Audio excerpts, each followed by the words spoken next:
teman-teman semuanya, pada pertemuan ke-9 ini, kita akan belajar mengenai uji normalitas dan uji outlier pada bab 3. Lalu, kita akan belajar mengenai masalah dalam regresi pada bab 7. Nah, jadi uji normalitas ini ada dua. Pertama, ada uji normalitas data dan uji normalitas residual. Uji outlier juga ada dua. Ada uji outlier data dan uji outlier residual. Dan yang terakhir, kita akan belajar mengenai masalah dalam regresi. Ini ada multikolonialitas, heteroskedastisitas, lewat metode grafik dan non-grafik. Dan yang terakhir, kita akan belajar autokorelasi melalui uji Durbin-Watson dan Bruce-Godfrey. Nah, yang pertama dulu kita akan belajar mengenai uji normalitas data. Pengertian normalitas adalah bahwa data yang diuji berdistribusi normal. Data yang berdistribusi normal adalah data yang sebaran nilai datanya memiliki nilai yang memusat di nilai rata-ratanya. Frekuensi keluarnya nilai data terbanyak adalah di nilai rata-rata, dan frekuensi keluarnya nilai data semakin kecil bila nilai data semakin bernilai ekstrim. Nah, jadi secara statistik, pengujian normalitas dapat menggunakan beberapa cara. Yang pertama, menganalisa plotting atau dari gambar sebaran data.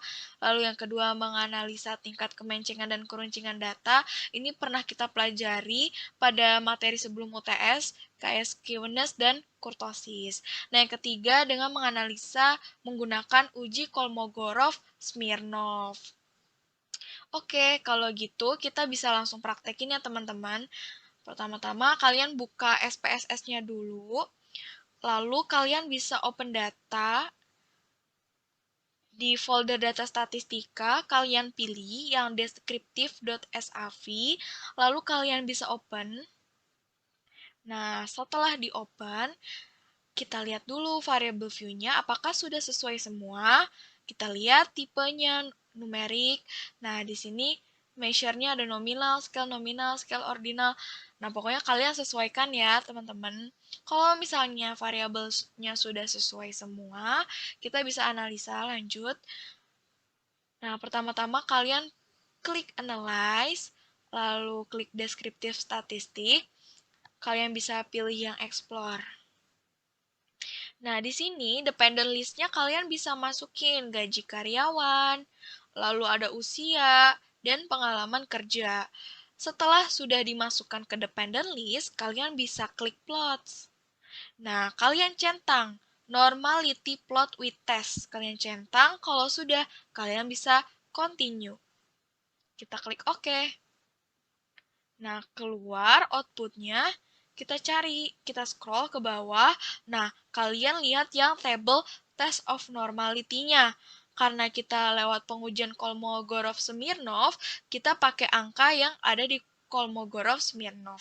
Untuk lebih lanjutnya, kita bisa move ke PPT.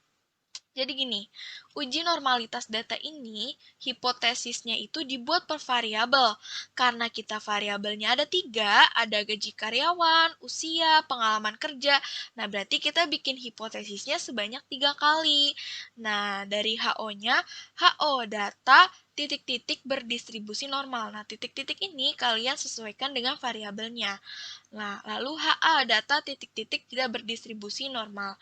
Lalu kita lihat angka signya dari sini, apakah dia lebih dari 0,05 atau tidak. Kalau dia lebih dari 0,05 atau lebih besar daripada alfanya, berarti HO tidak dapat ditolak. Maka, misalnya di sini data gaji karyawan berdistribusi normal. Gitu ya teman-teman. Setelah kita dapat hasil outputnya, kita bisa langsung buat hipotesisnya. Karena di sini terdapat 3 variabel, jadinya kita buat hipotesisnya sebanyak 3 variabel. Nah, yang pertama dari gaji karyawan. HO data gaji karyawan berdistribusi normal. HA data gaji karyawan tidak berdistribusi normal. Nah, signya ini kita dapat 0,076. Ingat dari kolom yang Kolmogorov-Smirnov. Nah, ini lebih besar dibanding 0,05, jadi HO tidak dapat ditolak, maka data gaji karyawan berdistribusi normal. Lalu, hipotesis kedua, usia. Nah, HO data usia berdistribusi normal, HA data usia tidak berdistribusi normal. Signya 0,01.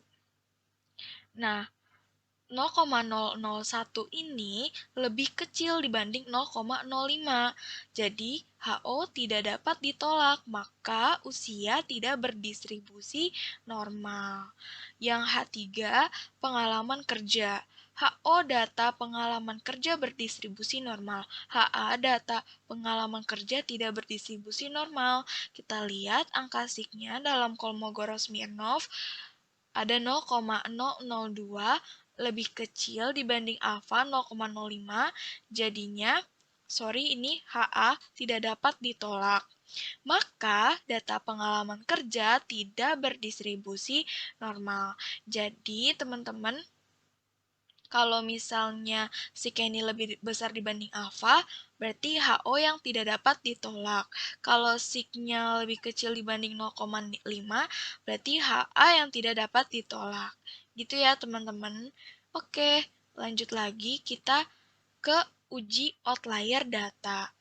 Nah, bila data tidak berdistribusi normal, maka ada beberapa cara yang dapat dicoba untuk mengusahakan agar data menjadi berdistribusi normal. Beberapa cara yang mungkin, pertama kita bisa menambah data, karena dengan jumlah data yang semakin mendekati jumlah populasi, biasanya data akan cenderung normal. Lalu yang kedua, mentransformasi data, tapi cara ini tidak dianjurkan, karena seringkali data yang ditransformasi dan kemudian digunakan itu perlu interpretasi khusus untuk hasil pengujiannya. Lalu, cara ketiga dengan mengurangi data yang bersifat ekstrim atau outlier. Nah, ini yang akan kita pakai caranya teman-teman. Yang ketiga, mengurangi data yang bersifat ekstrim outlier. Gimana sih Kak caranya? Oke, kita bisa langsung praktek dulu ya teman-teman. Kita bisa lanjut nih, klik analyze, masih pakai data yang tadi ya teman-teman. Nah, kita bisa klik analyze, lalu klik deskriptif statistik, lalu kita pilih yang deskriptif. Nah, nanti kan ada tampilan seperti ini ya teman-teman. Lalu kita bisa klik usia dan pengalaman kerjanya ke dalam variable box. Nah, kalau misalnya sudah, kita bisa klik save standardized values as variable. Lalu kita bisa klik OK. Nah, setelah itu, kita bisa lihat teman-teman di input kalian muncul dua variabel baru. Pertama Z usia dan Z pengalaman. Nah, tadi kan kita keluar ya outputnya. Nah, itu kalian abaikan saja ya teman-teman. Jadi yang kita lihat ini dua variabel muncul yang di inputnya. Nah, lalu kita lihat di sini. Di sini cara membuangnya bagaimana, Kak? Nah, jadi ada beberapa kriteria nih yang bisa kita pilih. Yang pertama, di atas 3 atau di bawah min 3. Lalu yang B, di atas 2,56 atau di bawah 2,56. Yang C, di atas 1,96 atau di bawah 1,96. Nah, misalnya kita pakai yang di atas 1,96 atau di bawah min 1,96. Nah, kita cari nih, mana sih yang di atas 1,96? Mana sih yang di bawah min 1,96? Oh, ternyata dapat nih. Di responden 22, 2,76838. Nah, kenapa dia yang dipilih? Karena dia di atas 1,96. Dia termasuk dari data outlier. Nah, kalau misalnya kita udah nemu ini data outliernya, kita harus kita buang. Jadi nggak boleh nih dipakai datanya. Nah, jadi ini keseluruhan dibuang ya teman-teman. Nah, jadi kita lanjut lagi, kita cari lagi nih, ada nggak sih yang di atas 1,96 atau di bawah min 1,96? Kita cari di sini. Oh, nih ada lagi 2,76838. Berarti responden 39 juga termasuk dari outlier ya teman-teman. Lalu dari responden 62. Responden 62 kita lihat, oh iya dia di atas 1,96. Nah berarti kita udah nemuin berapa tadi? Udah nemuin 3 data yang termasuk dari outlier. Nah, oleh karena itu, jumlah keseluruhan kan ada 75 data ya teman-teman, atau 75 responden. Karena ada 3 data outlier, karena kita pengennya datanya ini berdistribusi normal semua, lalu yang ketiga tadi yang kita temukan, itu harus dibuang untuk mendapatkan hasil data distribusi normal. Gitu ya teman-teman. Selanjutnya, kita akan belajar mengenai uji normalitas residual. Uji normalitas residual bertujuan untuk menguji apakah dalam model regresi data residual berdistribusi normal atau tidak. Nah, untuk pengujian multiple regression diasumsikan bahwa data residual berdistribusi normal. Nah, ada dua cara pengujian uji normalitas residual. Pertama, metode grafik, dan yang kedua, metode non-grafik. Oke, kita bisa langsung praktekin ya teman-teman. Pertama-tama kita akan praktekin metode grafiknya dulu. Sebelum itu kalian bisa open data dulu. Nama datanya ini yang kalian buka regresi.sav. Kalian bisa open ya. Nah, ini langsung di yes aja ya teman-teman. Oke, kalau udah, kita lihat dulu nih di variable view-nya. Sudah sesuai belum sih tipe, terus measure-nya, dan lain-lain. Kalian sesuaikan dulu. Nah, kalau misalnya sudah sesuai, kalian bisa klik Analyze, lalu kita bisa pilih yang Regression. Nah, setelah pilih Regression, kita bisa klik Linear. Nah, harga saham kita masukkan ke dalam dependennya, lalu dividen payout ratio, return on equity, debt to equity ratio-nya kita masukin semua ke dalam independen. Nah, setelah udah, teman-teman bisa klik plots. Lalu, kalian bisa pilih yang sresit. Sresitnya ini yang masukkan ke Y ya, teman-teman. Lalu kita masukkan Z rate-nya ini ke X. Nah, lalu jangan lupa kita checklist normal probability plotnya. Kalau udah seperti ini, kalian bisa continue ya teman-teman. Kalau udah continue, kalian bisa langsung klik OK. Nah, karena ini metode grafik, yang akan kita pakai adalah ini. Oke, kalau ini sudah kalian gambar, ini harus digambar ya teman-teman. Titik-titiknya, lalu garisnya, ini harus digambar. Karena ini metode grafik. Oke, kalau misalnya kita udah dapet nih, gambar grafiknya dari outputnya, kita bisa langsung buat hipotesisnya. Jadi kriterianya ini untuk berdistribusi normal adalah titik-titik menyebar di sekitar garis diagonal dan mengikuti arah garis diagonal.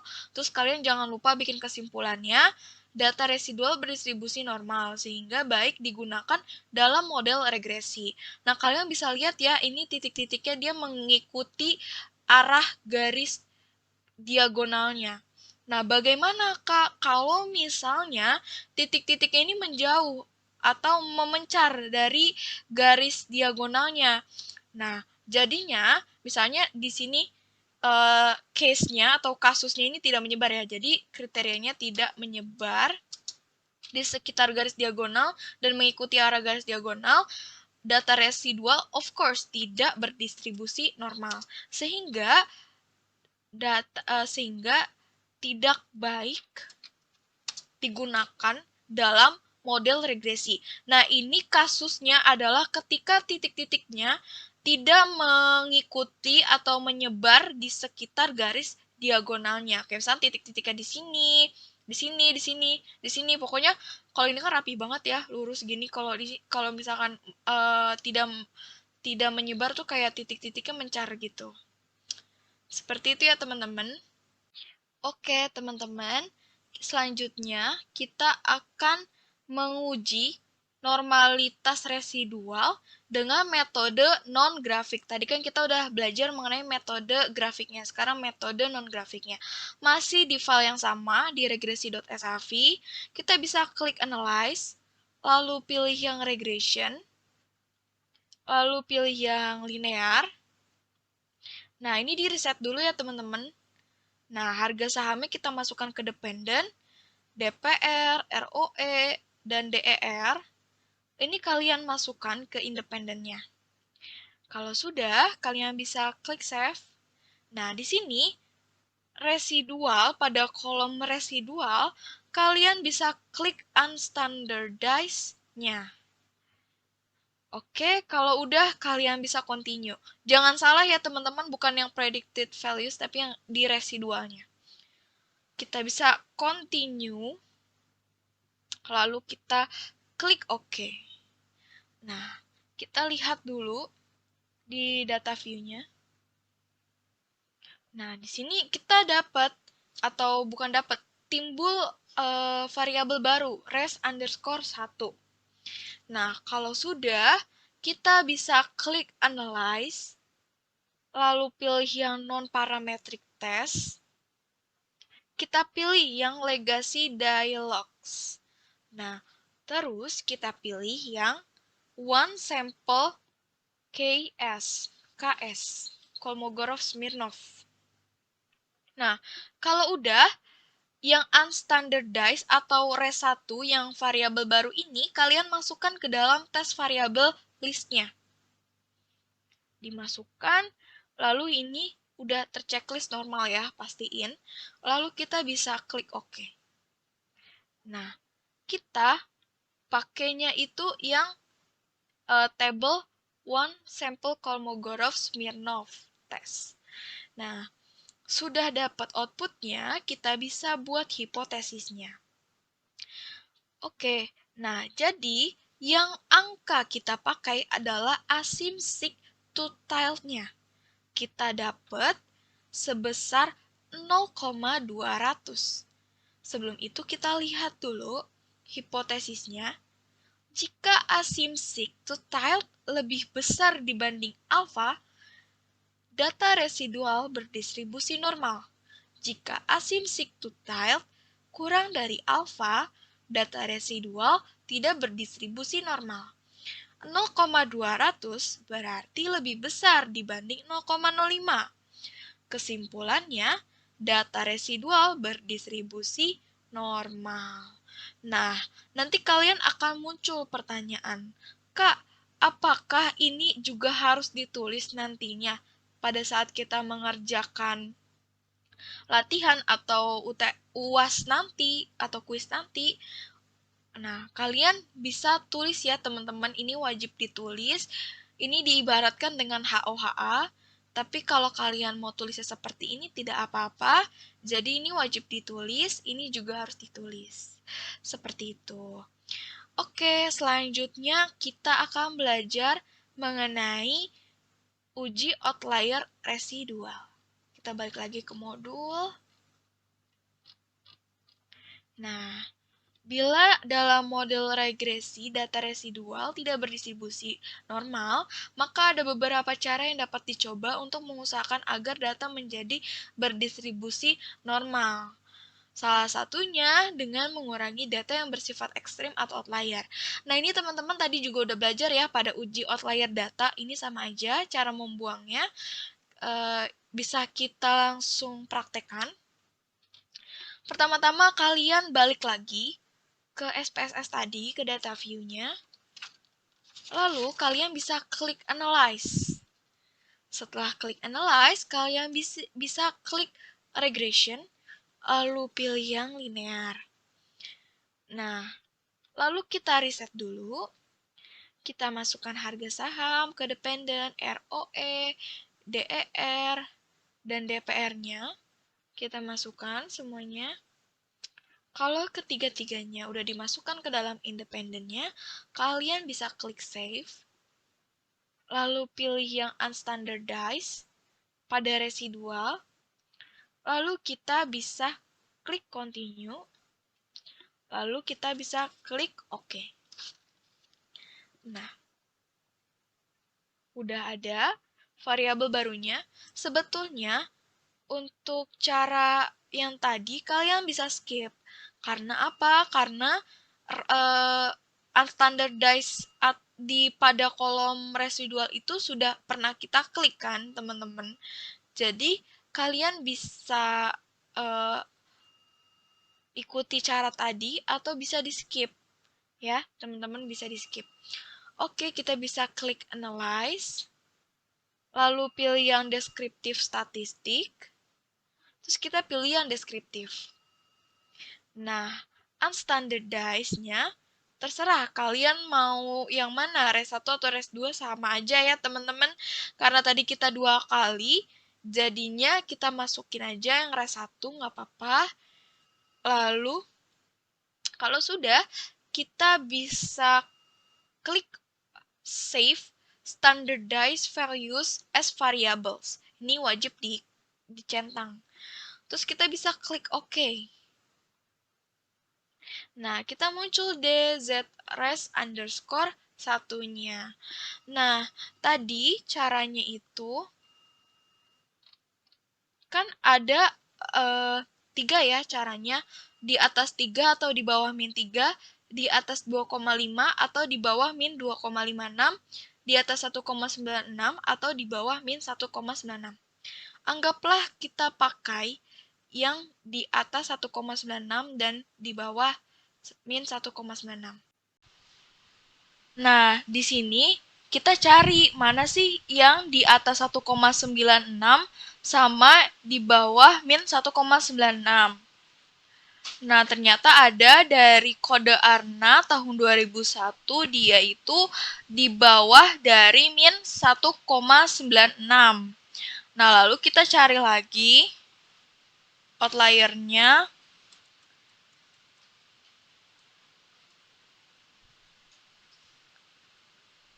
Oh, ternyata ada nih kode SOBI tahun 2006. Dia itu di atas dari 1,96. Di sini dia 2,20804. Nah, berarti data-data outlier yang sudah kita temukan, kita harus membuangnya agar model regresi kita itu berdistribusi normal. Baik, selanjutnya kita akan belajar mengenai masalah dalam regresi. Yang pertama ada multikolonaritas. Untuk menguji apakah dalam suatu model regresi terjadi korelasi yang tinggi atau tidak antar variabel independen atau variabel bebas. Nah, acuan penentuan terjadi atau tidaknya multikolonaritas adalah jika nilai toleransi di atas 0,1 dan VIF di bawah 10, maka tidak terjadi multikolonaritas. Apabila nilai toleransi di bawah 0,1 dan VIF di atas 10, maka terjadi multikolonaritas. Nah, supaya lebih paham lagi, kita bisa langsung praktekin ya teman-teman. Nah, pertama-tama kita buka dulu open data, lalu kita pilih filenya ini regresi.sav, lalu teman-teman bisa langsung open aja dan langsung klik yes kalau ada tampilan seperti itu, dan dicek lagi variabel view-nya apakah sudah sesuai atau belum.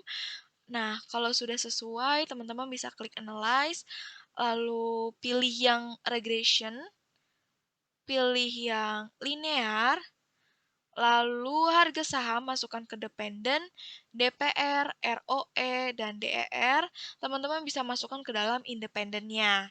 Jika sudah, kalian bisa klik statistik, lalu centangnya dimatikan yang estimate sama model fit-nya, lalu kalian centang bagian covariance matrix dan collinearity diagnostic.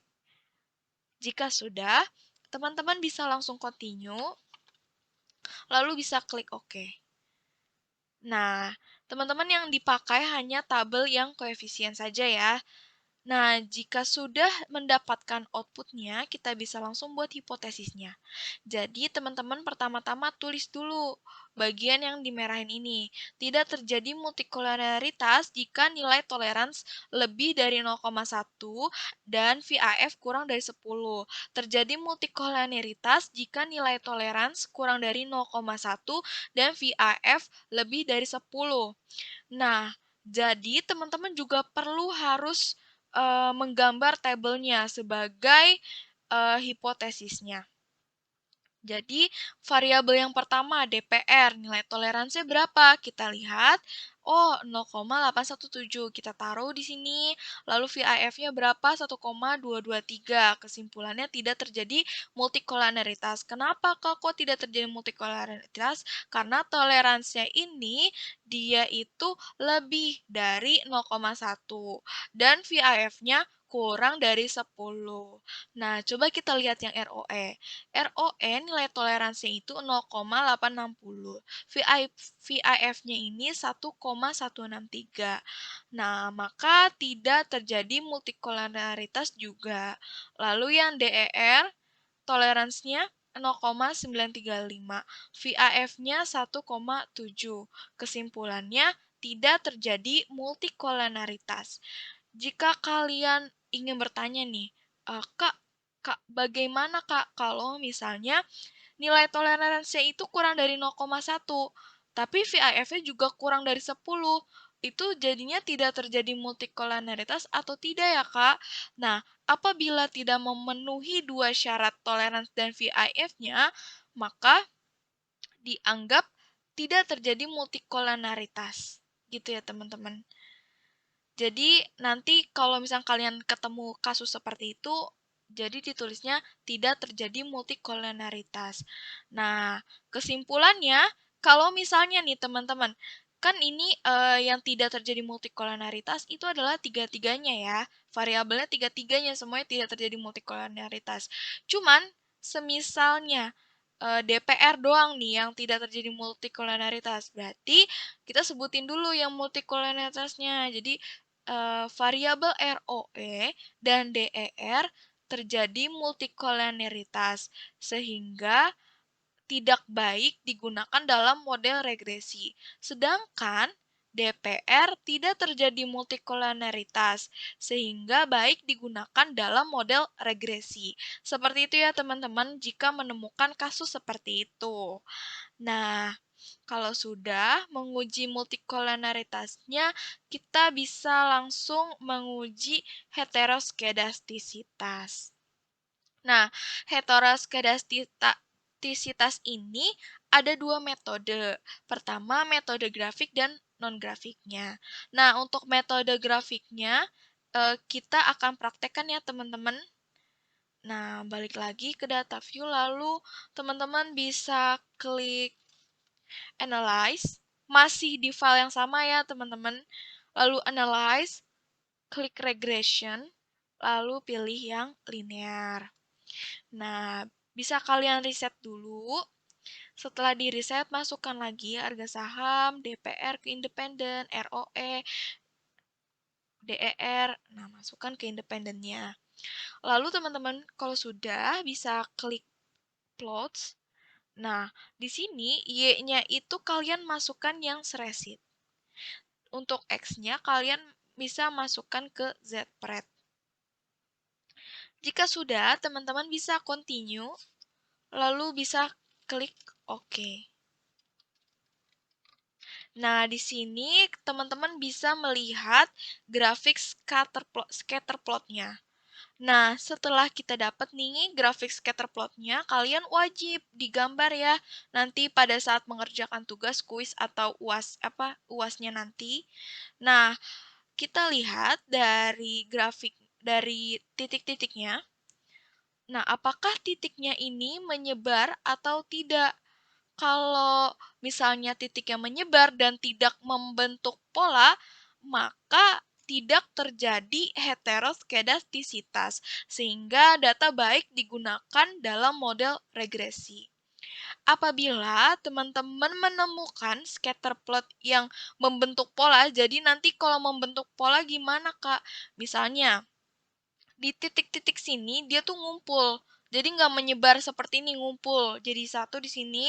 Nah, itu kan membentuk pola ya. Misalnya polanya walaupun abstrak, tapi seenggaknya terlihatlah polanya. Berarti dia itu terjadi heteroskedastisitas sehingga data tidak baik digunakan dalam model regresi. Jadi, kalau misalkan ada heteroskedastisitas, berarti data tidak baik. Kalau misalkan tidak terjadi heteroskedastisitas, berarti data tidak baik. Jadi teman-teman perlu diingat ya, jangan terbalik. Seperti itu. Lalu selanjutnya kita akan menguji bagian non-grafiknya. Teman-teman bisa lanjut di SPSS. Nah, di sini kalian bisa langsung klik Analyze, lalu klik yang Regression, lalu pilih yang linear. Nah, teman-teman bisa di-reset dulu. Masukkan harga saham ke dependen, DPR, ROE, dan DER-nya ke dalam independen. Setelah sudah, kalian bisa klik Save. Lalu, pada kolom residual, ingat residual, kalian centang unstandardized-nya ya. Kalau sudah, kalian bisa langsung continue, lalu klik OK. Nah, kita lihat di data view ini kita muncul variabel baru res_1. Nah, setelah kita muncul nih variabel barunya, kalian bisa klik transform, lalu pilih yang compute variable. Kita klik. Nah, di sini target variabelnya kalian isi ares_1. Nah, kalian masukkan di numeric expression-nya. Kalian klik all. Klik all, nanti kalian akan muncul tampilan seperti ini. Kalian langsung pilih yang ABS. ABS, kalian klik 2 kali. Kenapa kok ABS? Untuk mengabsolutkan nilai residualnya. Seperti itu.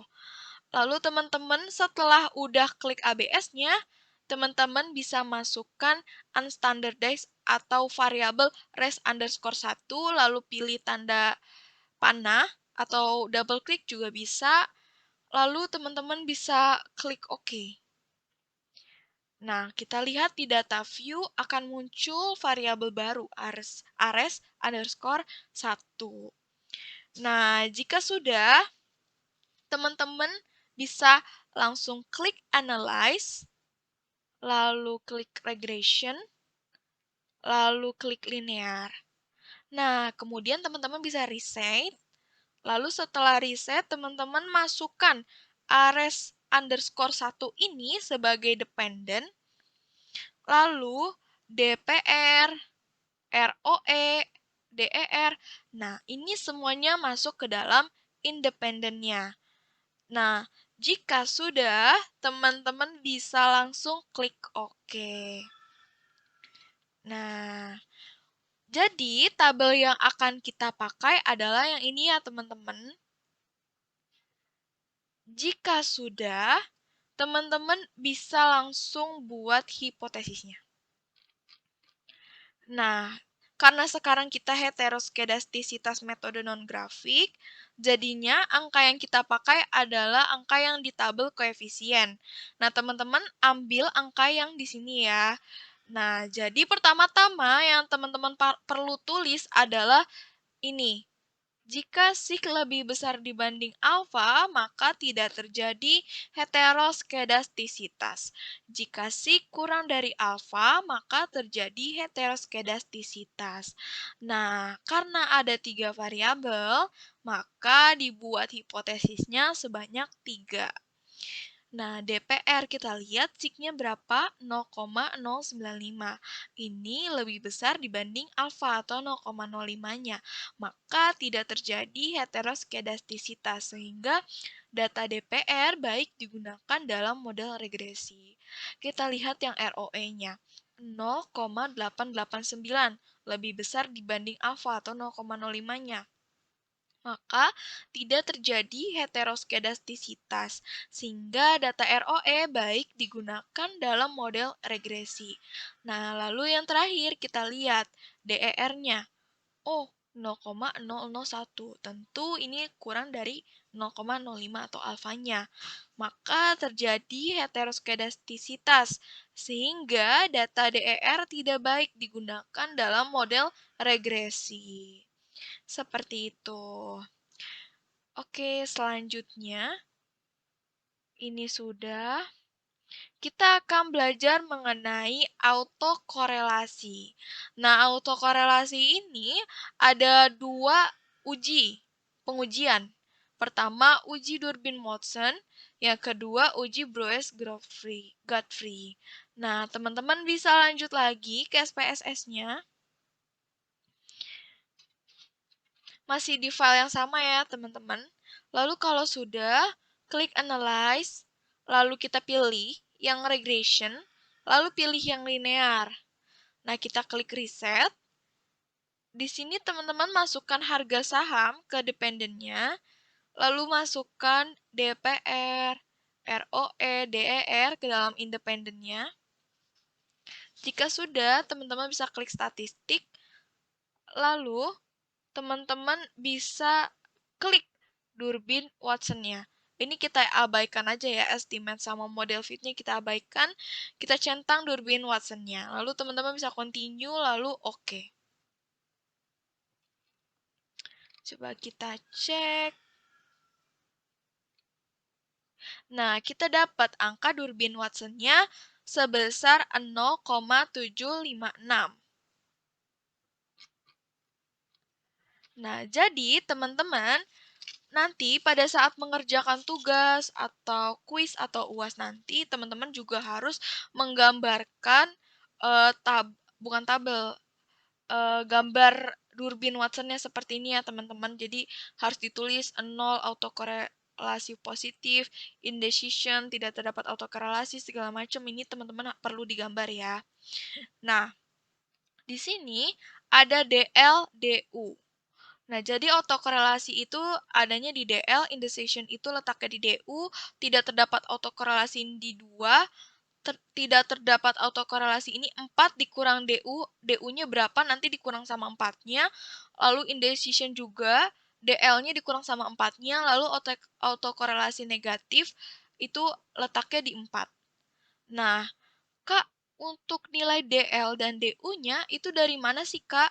Nah, seperti yang teman-teman sudah pelajari pada statistika 2, itu teman-teman pernah belajar yang namanya tabel Durbin-Watson statistika kan? Nah, di situ caranya ya. Nah, untuk kalau di kasus ini kita lihat di SPSS ini total datanya ada berapa?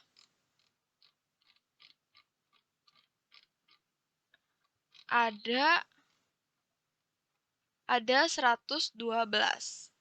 Nah, ada 112, berarti 112 itu berapa sih DL-nya? Nah, teman-teman bisa cek tuh di tabelnya. Nah, tapi biasanya pada kuis ataupun UAS, teman-teman nggak perlu tuh lihat tabel statistika, karena nanti sudah disediakan angkanya. Jadi nanti di soal itu udah dikasih tahu DL-nya berapa, DU-nya berapa. Jadi teman-teman nggak perlu lagi lihat tabel statistikanya. Gitu. Kalau misalnya ditanya DL dan DU dari mana, Kak? Lihatnya dari tabel statistika. Gitu. Untuk pengetahuan saja ya, teman-teman. Nah, lanjut lagi. Nah, jadi misalnya kalau di tabel Durbin-Watson itu yang seperti saya jelaskan tadi, kalau misalkan jumlah datanya 15, maka DL-nya itu 0,8140 dan DU-nya ini 1,7501. Nah, nanti teman-teman juga pada PR, nanti di PR ini tidak dikasih tahu nih DL dan DU-nya berapa. Nah, karena jumlah data di PR nanti pada pertemuan ini itu jumlah datanya ada 15, maka teman-teman bisa masukkan DL dan DU-nya ini sebesar 0,8140 dan 1,7501. Nah, apabila angka Durbin Watson yang mana, Kak? Misalnya tanya gitu ya. Nih, angka Durbin Watson itu dapat dari sini, di model summary. Nah, ini ya, teman-teman. Nah, lalu kita lihat apakah eh, kalau misalnya Durbin Watson ini terletak pada indecision, maka teman-teman menuliskan kesimpulannya itu Durbin Watson tidak dapat mendeteksi ada atau tidaknya autokorelasi sehingga digunakan alat pengujian lainnya ya, itu ya teman-teman. Nah, ini sedikit notes untuk teman-teman. Kita bisa langsung membuat hipotesisnya untuk pengerjaan kita yang tadi. Nah, tadi kan kita lihat ya, Durbin Watson-nya itu nilainya 0,756. Kita lihat 0,756 ini masuknya kemana ya DLDU-nya? Kita lihat. Oh, 0,756 ini ternyata masuknya antara 0 sama autokorelasi positif. Berarti masuknya di mana? Masuknya di autokorelasi positif. Kalau misalnya nih teman-teman 0,96. 0,96 masuknya kemana? Autokorelasi kah? Autokorelasi positif kah atau indecision? Berarti kalau 0,96 masuknya ke indecision. Gitu ya teman-teman caranya. Nah, tadi kita sudah lihat ya, ternyata terdapat autokorelasi positif, sehingga data tidak baik digunakan dalam model regresi. Nah, ingat teman-teman, untuk DL dan DU-nya tidak selamanya 0,8140 dan 1,7501. Teman-teman perlu diperhatikan soalnya, apakah nilainya berapa gitu, DL dan DU-nya tuh berapa. Jadi nggak selalu segini ya teman-teman. Jadi perlu diperhatikan lagi, soalnya berubah-ubah. Nah, selesai untuk uji Durbin Watson-nya. Jadi, aku ulang lagi ya. Untuk Durbin Watson ini, pada saat kalian mengerjakan tugas, kalian perlu menggambar tabel yang ini. Bentar. Untuk lebih jelasnya saya gambar. Nah, teman-teman perlu digambar yang ini. Dan teman-teman harus buat kesimpulannya. Nah, lalu teman-teman perlu juga tulis gak usah bikin kotak gak apa-apa. Teman-teman bisa tulis misalkan di pojok kiri, DW-nya berapa? DW misalnya. DW-nya 0,756. Nah, misalnya gini ya, teman-teman. Nah, DW 0,756, bawahnya kesimpulan. Jadi, atasnya ini. Gitu.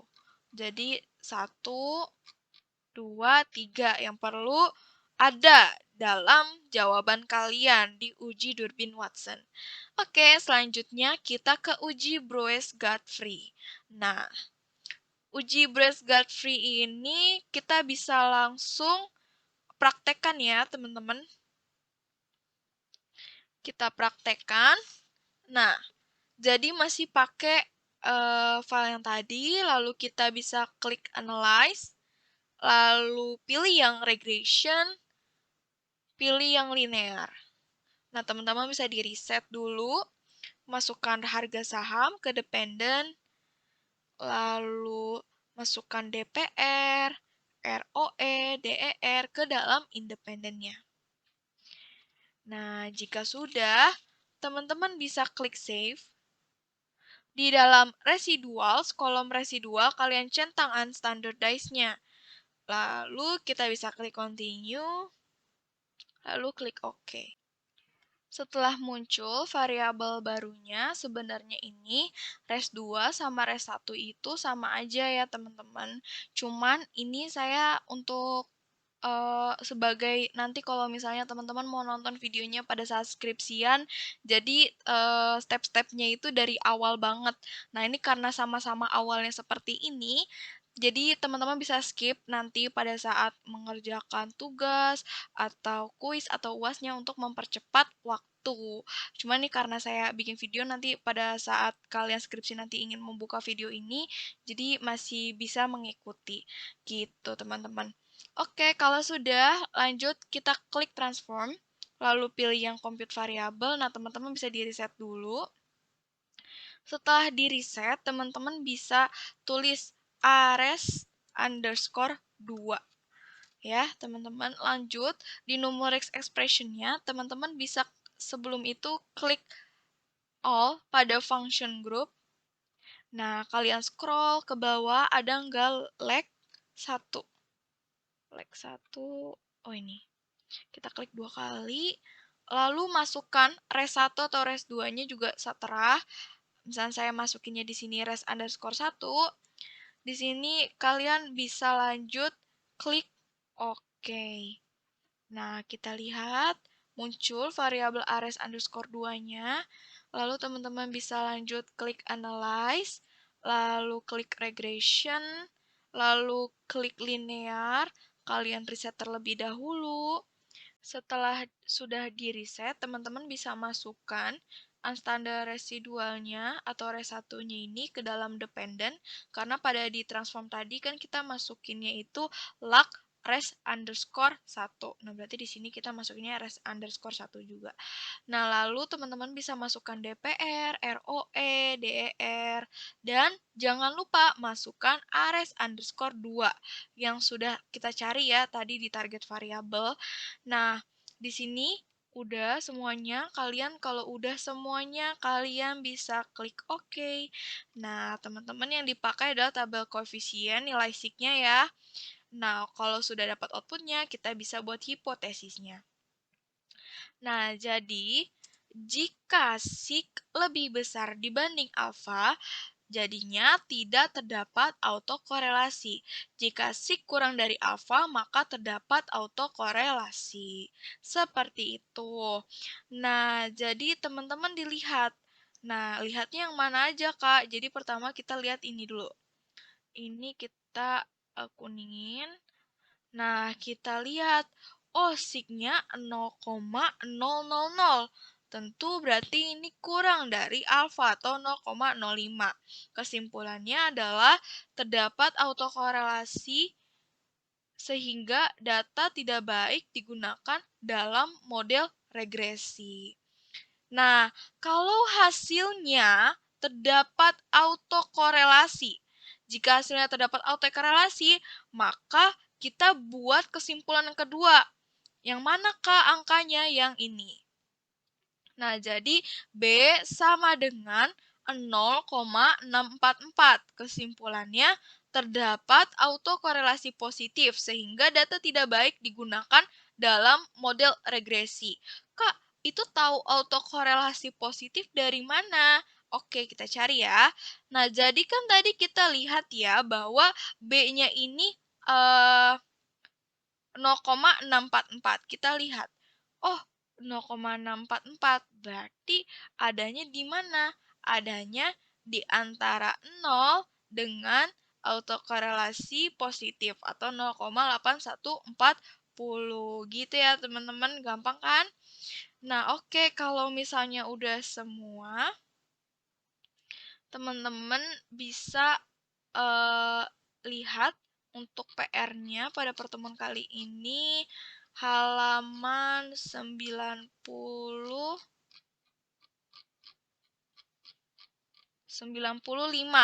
Nah, ini pakainya latihan multiple regression. Multiple regression ini yang kemarin, pertemuan yang kemarin. Jadi, teman-teman bisa lihat pada PR sebelumnya, kita memakai data tersebut, lalu yang diuji apakah terdapat multikolonaritas, heteroskedastisitas, dan autokorelasi dalam model regresi tersebut. Nah, dan ingat juga teman-teman, di heteroskedastisitas itu kan terdapat scatter plot ya. Nah, itu teman-teman perlu juga digambar. Lalu pada Durbin Watson, itu juga perlu digambar, lalu multikolonialitas juga perlu digambar untuk tabel VAF-nya. Nah, itu beberapa tadi sudah saya kasih tahu apa saja yang perlu ada di lembar jawaban kalian. Seperti itu ya teman-teman. Sekian dari pertemuan ke-9 ini. Kurang lebihnya mohon maaf. Apabila teman-teman terdapat pertanyaan, kalian bisa join ke dalam Meet.